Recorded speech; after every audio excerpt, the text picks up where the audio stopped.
ba leader bango moko ba ebisaka biso na triomphal ba bi leader nyonso ko bima ye wana bobo soutenir bozo sima na to moni pe que non Martin Fayulu abimeli biso mais yango ka nito soutenir président de la République démocratique du Congo ye wana Martin Fayulu yeyo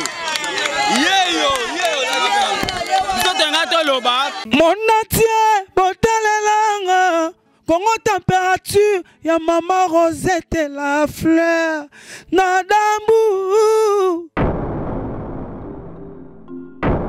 Après avoir défilé là-bas site Pola mais cette fois Congo Température TV. Désormais, suivez-nous sur cette chaîne. Congo Température TV. Congo Température. La patronne Rosette la fleur d'amour jeune à solo. Émission religieuse. Théâtre, musique, environnement. Bah, émission sportive. Émission politique, donc nulle part ailleurs. www.congotempérature.com. Pour nous avoir information à temps réel. Congo Température. Et y a mon pépé Asika. Yaya Tobina Congo Température. Et y a mon pépé Asika. Voilà, bonjour Banapoto, Bana monde entier. Donc encore une fois les vôtres, les préférés, les aimables, Jérémy Louemba. Nous sommes là sur Congo Température TV, donc abonnez-vous massivement.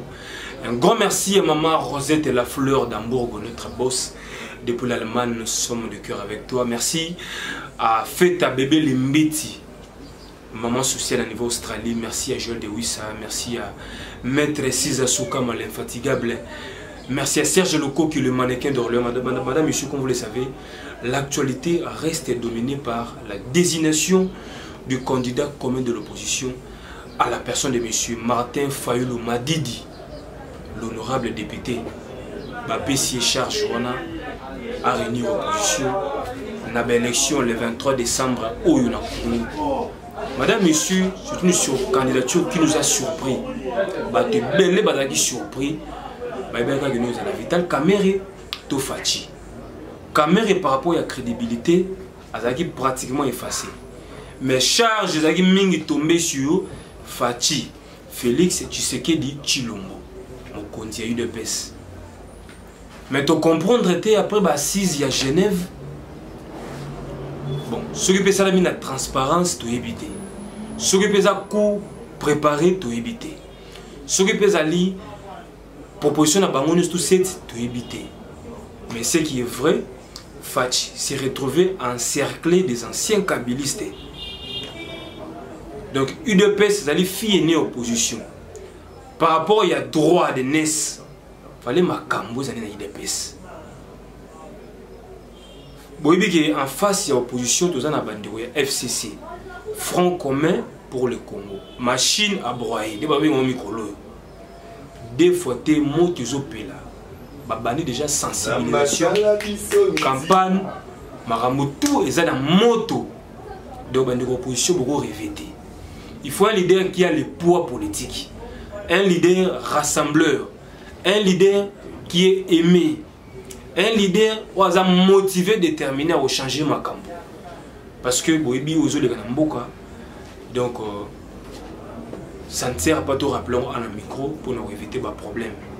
Mais l'alternance doit s'imposer parce que les Congolais belé, les koufi pour nous élection, les marche, les pression, les salaire, les gain de cause. Les opposants pour la toute première fois au Congo, les fans de Sangana. Rappelez-vous en 2011, tant que papa Tshisekedi Azala qui perd son âme.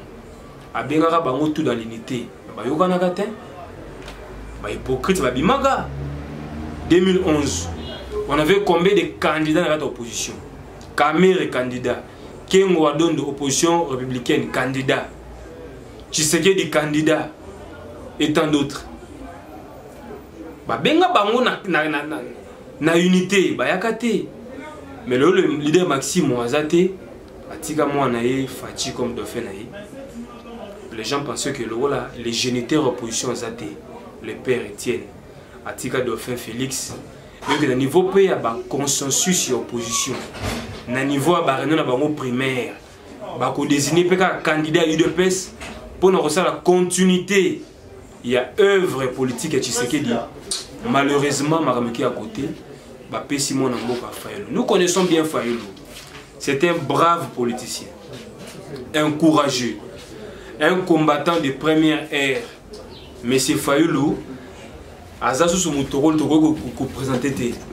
il est connu, il est aimé. Mais par rapport à poids politique, est-ce que il est connu à l'intérieur en Boka? Est-ce qu'il n'a pas fait un fond kuna? Il a un mot à dire. Mais sans l'unité, l'opposition congolaise ne peut rien faire. Nous avons vu la présence de Jean-Pierre Bemba, M. Katumbi, le professeur Freddy Matungulu, Adolphe Mouzitou, Fachi et les autres. Bosanganaki comme un seul homme pour travailler pendant 3 jours pour désigner candidat commun. Bravo pour ça. Ça prouve à suffisance qu'il est beaucoup plus mature. C'est la maturité politique déjà. Le fait de reprendre déjà Moutoumoko parmi vous, ça s'appelle en français la maturité politique. Vous avez compris les enjeux de l'heure par rapport à l'adversaire qui est en face de vous. Il fallait se réunir comme un seul homme pour barrer la route na ba fraude, barrer la route na tricherie, barrer la route na ba désagrément presque tout. Mende batu bazole la minute on arrive à siège UDPS kuna il pleut parce qu'à Kinshasa il pleut, nous sommes cachés quelque part pour vous servir. Il pleut abondamment à Kinshasa, mais na siège kuna UDPS ça brûle. Ba combattant de première ère, bato ba bunda qui pona ko se sacrifier. Ma ko fait tamboli. Ba tenter même qu'on brûler siège UDPS ce matin. Grâce à l'intervention de la police, na niveau pas INC qu'on n'a pas Vital Kamerhe. Ça chauffe, rien ne marche. J'ai même suivi ce matin à travers la télévision un cadre UDPS à l'objet qui non comme Bango Baponi Fayulu. Nous l'UNC, nous allons l'affronter.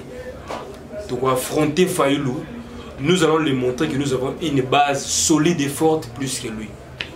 Ça prouve que l'unité n'est pas encore consommée.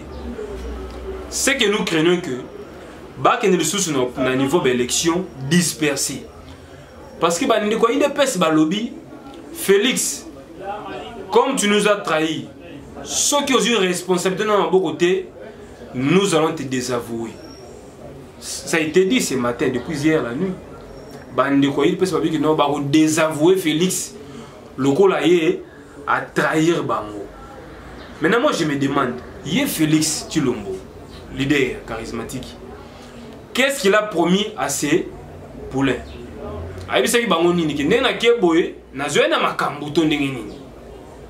Parce que désigné était même qu'on comprendre qu'il s'agit de l'unité de l'opposition. Ça veut dire que rien ça ne va pas. UNCP, ça ne va pas. Tout à l'heure, il y a TV que non, vous girez, je me rappelle bien, sur la candidature commune, sur l'unité de l'opposition. Mais selon mes propres analyses, je comprends que dans l'opposition au Congo, ils ont passé pour que Botambola Nanzela Moko. Chacun vise ses intérêts, chacun vise sa part, chacun a intérêt à partir naïe. Et dans ces cas, Bobandaga, Kopolaka, et la ville morte n'a pas aussi l'impact. Il y aura un jour, la ville morte est boy. Parce que le peuple en a marre. Lorsqu'il faut se réunir pour trouver une solution efficace, vous tapez toujours à côté. Vous tapez toujours à côté. Fayulu nous les mots, Azamutomaele, à Saliming in opposition, ils ont des Fayulu, ils ont des Frank Diongo, on a bien un bon Jimon. Et donc, ils allaient un peu grave. Boutala qui même lobby, réaction spontanée. Secrétaire général, il y a UDPS, M. Kabundi, à Boïf Cho et Martin Fayulu. Aux yeux de tout le monde. Ndeko Kabundi a allé secrétaire général à UDPS, mais le président c'est Fachi. Comment est-ce que le président et le secrétaire ont partagé même langage? Donc il n'y a pas la cohérence dans les idées, ils ne sont pas solidaires. Il y a un de comme on t'a choisi comme les dauphins, disons les candidats communs. Vous avez une lourde de responsabilité de fédérer tous les opposants. Bofan dans les sous-sous, que les discussions continuent.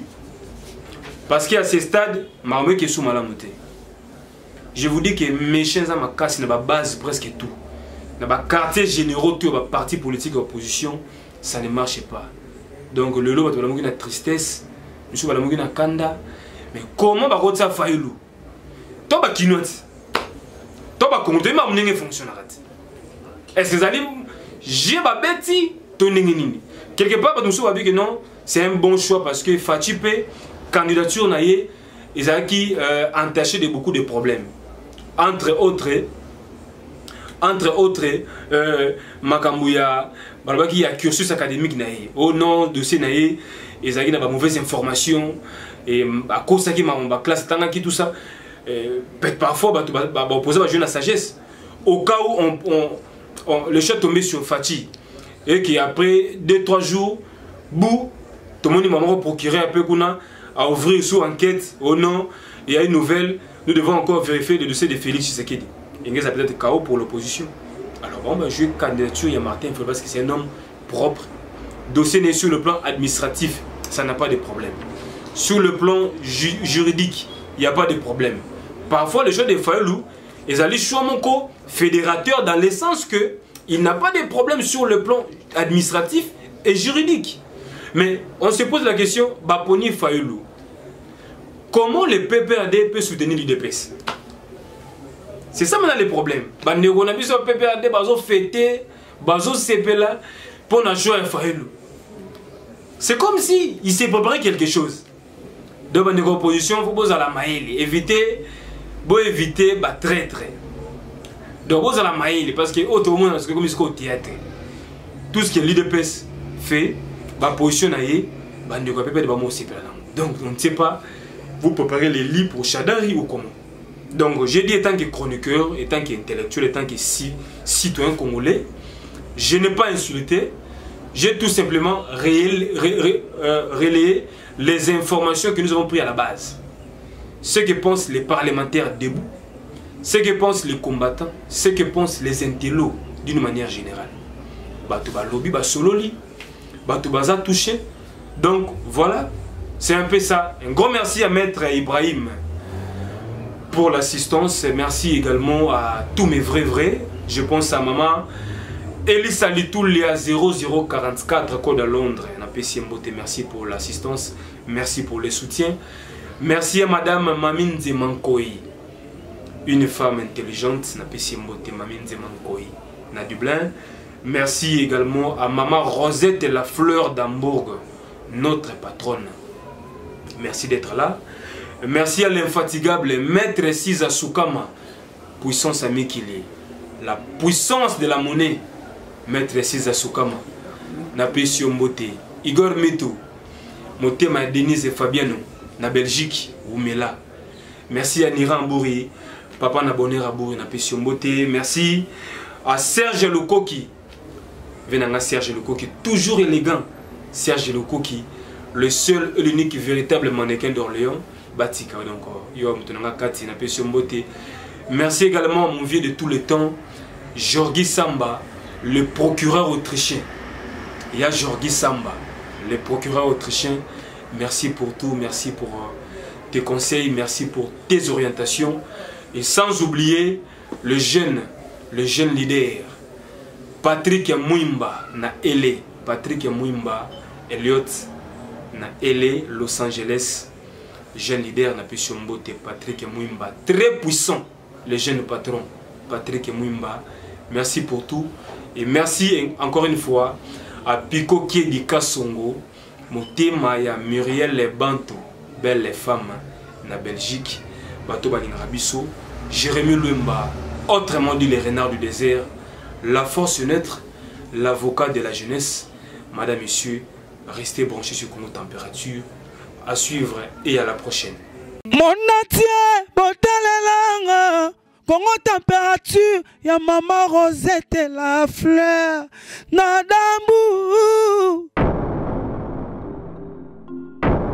Après avoir défilé là-bas, cité Pola, mais cette fois Congo Température TV. Désormais, suivez-nous sur cette chaîne. Congo Température TV. Congo Température. La patronne, Rosette La Fleur d'Amour, chaîne à solo. Émission religieuse. Théâtre, musique, environnement. Bah, émission sportive. Émission politique, donc nulle part ailleurs. www.congotempérature.com. Pour nous avoir information à temps réel. biso nyonso tobina Congo Température eye na mopepe asika yaya tobina Congo Température eye na mopepe asika